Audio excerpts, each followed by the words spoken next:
Donc, quand un virus est si contagieux, vraiment, puisque c'est le cas pour tous les virus respiratoires qui se transmettent par aérosol, sauf exception, pour moi, c'est complètement transparent que c'est un virus qui se transmet par aérosol. Et les spécialistes aérosols dans le monde disent, s'il vous plaît, le monde entier, s'il vous plaît, l'OMS, acceptez que le virus se transmette par aérosol, parce que c'est la seule manière de pouvoir le contrôler. Si on ne comprend pas le mode de transmission, on ne peut pas contrôler la propagation du virus. Et donc, maintenant, tous les experts en aérosol sont tous d'accord pour dire que ce virus se transmet par aérosol. Les données de l'épidémiologie nous disent que 80% des transmissions sont asymptomatiques. Par définition, une transmission asymptomatique implique une transmission par aérosol, puisqu'il n'y a pas de tout, il n'y a pas d'éternuement. Et donc, il ne reste que la transmission par aérosol. Et donc, la seule manière de se protéger efficacement, ce sont des masques. Et des bons masques, des masques du type FFP2, FFP3, y compris pour la population. Pour la population, il y a des entrepreneurs qui sont venus avec un système de masques qui sont faits en silicone, avec une cartouche. Ce sont deux firmes belges qui se sont mis ensemble. Donc, l'une, c'est une silicone spéciale qui permet en fait encore un meilleur contact avec le visage et qui, du coup, sont en fait meilleurs que les FFP2 et les FFP3 qui, il y a toujours des fuites, surtout au niveau du nez, même quand ils sont proprement fitted au visage. Et donc, ces masques seront meilleurs. Ils sont aussi prévus pour le personnel soignant. Il y aura deux versions pour le personnel soignant, plus une version grand public. Ils seront facilement stérilisables, nettoyables. Ils contiendront des cartouches. Donc ça, c'est une autre firme belge c'est une firme familiale. Ça fait 50 ans qu'ils produisent ce matériel de filtration dans toutes sortes d'applications, y compris des masques chirurgicaux. Et donc, ils ont maintenant un système plissé pour augmenter la surface, augmenter la capture des particules fines et des aérosols qui vont être mis en cartouche dans ces masques en silicone. Et je pense que c'est le futur pour la Belgique. Quand un virus de ce genre-là circule dans le pays, les gens en sont informés, peuvent mettre le masque quand ils se rentrent au travail pour ne pas être contaminés dans les transports en commun, par exemple. Et une fois qu'ils sont au travail, bon, en fonction de la situation du travail, ils peuvent décider comment ils veulent se protéger. Une des questions qu'on se pose en dialyse, c'est le système de climatisation. Absolument, oui. Donc pour l'instant, on les a arrêtés, mais effectivement, avec les fortes chaleurs qui arrivent, qu'est-ce que vous suggérez? Donc, ça dépend des systèmes. Donc, là où j'étais aux États-Unis, le système de ventilation passait à travers des filtres HEPA. Donc, si là où vous travaillez, vous devez vous renseigner s'il y a des filtres HEPA qui peuvent intercepter, à ce moment-là, vous êtes protégé de cette transmission par aérosol. Si les filtres ne sont pas disponibles, ce qu'il faut organiser dans le système de ventilation, c'est une circulation d'air, donc où l'air n'est absolument pas recirculé dans le building, mais est entièrement venu de l'extérieur et poussé vers l'extérieur.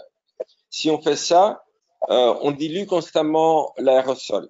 Et donc, ça limite la propagation, mais il faut voir comment le système est organisé pour empêcher que, par exemple, une salle de soins soit en amont d'une salle qui n'est pas considérée comme Covid, qu'on n'amène pas le courant d'air qui contient des particules infectieuses dans une salle où il n'y a en principe pas de personnes infectieuses. Donc il faudrait mieux mettre dans une salle qu'on pourrait aérer le plus loin possible des autres. Voilà. Mais il faut se mettre en contact avec les ingénieurs qui s'occupent du système de ventilation dans le building, parce que c'est eux qui peuvent expliquer, par exemple, identifier une pièce qui est en bout du système de ventilation, qui est la dernière étape avant de sortir, par exemple, ce serait un bon candidat. Il faut aussi considérer que la sortie ne soit pas, bon, ça dépend des buildings, parfois c'est mal pensé, la sortie est près de l'entrée. La sortie du système de ventilation est près de l'entrée, ça ne va pas non plus, bien sûr. Donc il faut voir avec les experts du système de ventilation pour le building. Hmm. Il y avait, À défaut, si c'est pas possible, une pièce où on peut avoir, qui est assez longue, on peut ouvrir une fenêtre d'un côté et de l'autre pour qu'il y ait ce courant d'air constant. Hmm. Dans un tout autre ordre d'idées, vous avez clairement tordu le cou à une histoire qui est rapportée dans les médias actuellement concernant l'origine du virus, du coronavirus qui aurait été utilisé comme vaccin, comme créateur de vaccin du HIV. Est-ce que vous pourriez en dire rapidement deux, trois mots? Oui, donc bon, j'ai écouté cette interview de Montagnier à la télévision. En fait, je le connais personnellement, mais il y a bien longtemps. Et euh, bon, il a fait de bonnes choses, hein, Montagnier manifestement, avec la découverte du virus HIV. Et il a fait aussi des moins bonnes choses, comme la mémoire de l'eau. Il secoue le cocotier, qui est quelque chose que j'aime bien, que les scientifiques ne font pas assez à mon goût. Mais parfois, il fait une bonne récolte et parfois, il se prend une noix de coco sur la tête et je crois que c'est le cas ici. Donc, son idée, c'est que le coronavirus, dans ce cas-ci, était la plateforme pour porter l'antigène contre lequel on voulait vacciner, dans ce cas-ci HIV. Les coronavirus sont simplement la plus mauvaise plateforme qu'on peut imaginer au monde pour faire un vaccin parce que leur habilité, on n'est pas ça en français, leur capacité à inhiber la réponse immunitaire innée fait que la réponse immunitaire adaptative, anticorps, cellules T, etc., est très faible, elle n'est pas du tout robuste. Et donc, on n'utilise pas un coronavirus comme plateforme pour faire un vaccin. En plus, l'antigène, dans ce cas-ci, soi-disant d'archiver, serait quatre petits morceaux qui ne sont pas d'homologie exacte. Avec GP120 de HIV, ça n'a aucune chance de faire un vaccin contre HIV. Ça fait 35 ans que les gens essaient de faire un vaccin contre HIV. D'ailleurs, je crois que les gens ont abandonné, en fait. Et donc, non, c'est une qui est absolument complètement absurde du début jusqu'à la fin. Ça ne tient pas la route une seconde. Voilà, Alors, par ailleurs, est-ce que ces séquences, pourquoi est-ce que ces séquences-là, est-ce qu'elles sont naturelles? Bon, c'est la protéine spike du virus. La protéine spike du virus, son rôle, c'est d'une part reconnaître le récepteur, dans ce cas-ci ACE2, pour s'y fixer, et ensuite entrer dans la cellule. Mais pour ça, il faut qu'il y ait la fusion avec la membrane cellulaire.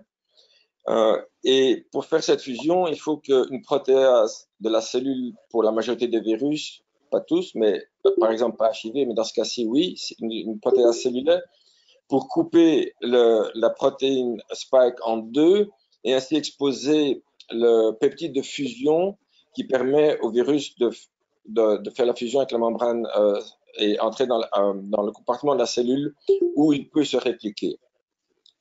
Donc, du point de vue du virus, c'est un morceau de peptide qui flotte dans le vent, si on veut. Il n'a pas une structure rigide, comme ça il est accessible aux protéases. Et sa structure n'est pas importante pour le virus, pour peu qu'il y ait en général des acides aminés basiques comme l'arginine. En général, il y a deux arginines pour permettre le clivage par une certaine classe de protéases qui sont présentes dans les endosomes. Et donc pour le virus, en général, ces séquences-là varient beaucoup parce qu'il n'y a pas beaucoup de contraintes sur leur séquence pour peu qu'elles soient clivables. Et donc, tant qu'elles sont clivables, bon, elles sont clivées, puis le virus fonctionne.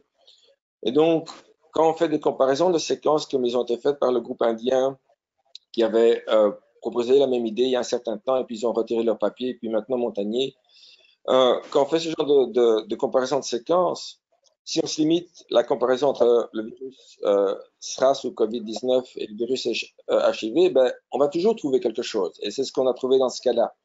Mais si on fait la comparaison avec du maïs, avec une limace, une pistache, n'importe quel génome qu'on peut aller trouver, on va toujours trouver des homologies. Et ces homologies peuvent paraître significatives parce qu'on voit une séquence de plusieurs acides aminés qui est conservée. Et on se dit, ben, d'après la probabilité, un acide aminé, une chance sur 20, ça grimpe vite en termes de probabilité que ça paraît improbable que ça se passe par hasard. Alors, Mais il y a je vous coupe sur ce sujet-là parce qu'il y a encore deux, trois questions, en tous les cas, très importantes qu'on vous posez par rapport. On a eu un petit débat au début concernant la PCR et la sérologie. On savait bien les limitations de la PCR. Et dans la discussion qu'on a eue tout à l'heure, vous m'avez rapporté effectivement certaines réserves par rapport à ce que l'on pourrait attendre de la sérologie en termes d'immunité collective, en termes de ce Tout à que fait. qu'on va pouvoir en signifier. Est-ce que vous pouvez aussi nous en dire quelques mots? Parce que ça, dans la stratégie d'utilisation, quelque part, on attend cet acteur-là, mais qu'est-ce qu'il va nous donner comme information par Voilà. rapport à la... Donc, c'est lié au fait que on sait historiquement que les coronavirus humains n'induisent pas une bonne immunité naturelle. Et ça se traduit, ça se vérifie maintenant avec Covid-19, quand on fait un dépistage chez des personnes qui ont été malades et qui ont été testées positives avec le test PCR, on trouve que 10% de ces individus n'ont pas d'anticorps contre le virus et 30%, et ce 30% inclut les 10% qui n'ont pas de taux d'anticorps détectable, le taux d'anticorps est vraiment faible. Et donc, ça fait 30% des individus qui ont un niveau d'anticorps qui a très peu de chances de leur donner une immunité si ces anticorps étaient des anticorps capables de donner de l'immunité, ce qui n'est pas non plus prouvé. En fait, au contraire, on se rend compte que dans la cinétique de la maladie, il y a une semaine à 10 jours où les personnes sont malades mais ne sont pas trop malades. Et puis tout à coup, il y a une aggravation dramatique sur un jour ou deux. Et cette aggravation coïncide, à ce niveau-ci, ce n'est qu'une coïncidence, avec l'apparition des anticorps. Et de fait, quand on fait une corrélation, les malades, ceux qui sont les plus malades sont ceux qui ont le taux d'anticorps le plus élevé. C'est connu que pour un certain nombre de virus, la présence d'anticorps peut aggraver la maladie. C'est le cas du RSV et c'est le cas du virus de la dengue, par un phénomène où les anticorps permettent au virus d'infecter les macrophages, excusez-moi, qui sont en sentinelle, notamment dans les poumons, et qui sont rendus quiescents par l'infection et qui leur empêchent de remplir leur fonction normale. L'activation du complément dans les capillaires par, par la présence de ces anticorps, on a un thromboembolisme qui pose beaucoup de soucis pour les patients. Et donc, c'est pas du tout clair que la présence d'anticorps, même en quantité élevée, serait protectrice pour les individus qui ont été exposés au virus. Et de fait, on sait qu'avec les coronavirus animaux, parce que certains animaux d'élevage importants économiquement qui sont infectés par le coronavirus, on a essayé de développer des vaccins contre ces coronavirus-là. Souvent, le vaccin exacerbe la maladie. Et donc, si on essaie de développer un vaccin contre Covid-19, il faudra faire très attention quand on le teste pour être sûr qu'on n'aura pas cette exacerbation de la maladie, parce que bien sûr, c'est pas ce qu'on souhaite obtenir avec une vaccination. Donc, la question des anticorps est très complexe. Je suis d'ailleurs occupé à écrire un article sur le sujet que je partagerai. Et bon, si vous avez des questions, je suis pas sûr que j'ai abordé tout l'aspect, je suis ravi d'y répondre. Voilà, on va demander si les gens peuvent poser des questions dans le chat ou lever la main en tous les cas. Florence Bonquin nous demande, vu le défaut d'approvisionnement en FFP2, peut-on se consoler en se disant qu'on est aussi bien protégé si à la fois soignant et soigné portent un masque chirurgical? Très bien. Donc, c'est une très bonne question. Et la réponse, vous n'êtes pas peut-être aussi bien protégé, mais ça marche comme ça. Donc, si un masque chirurgical vous protège, disons, en diminuant le risque d'un facteur 10 de transmission par aérosol, si aussi bien pour le fait d'émettre le virus, d'arrêter l'émission du virus que la réception du virus. Donc, si les deux personnes portent un masque chirurgical, en fait, la transmission est réduite par un facteur 100, pas par un facteur 20. C'est cumulatif. Donc, si le patient et celui qui donne les soins ont tous les deux un masque chirurgical, ça réduit la transmission beaucoup plus significativement que si une seule des deux personnes le porte. Ok, merci.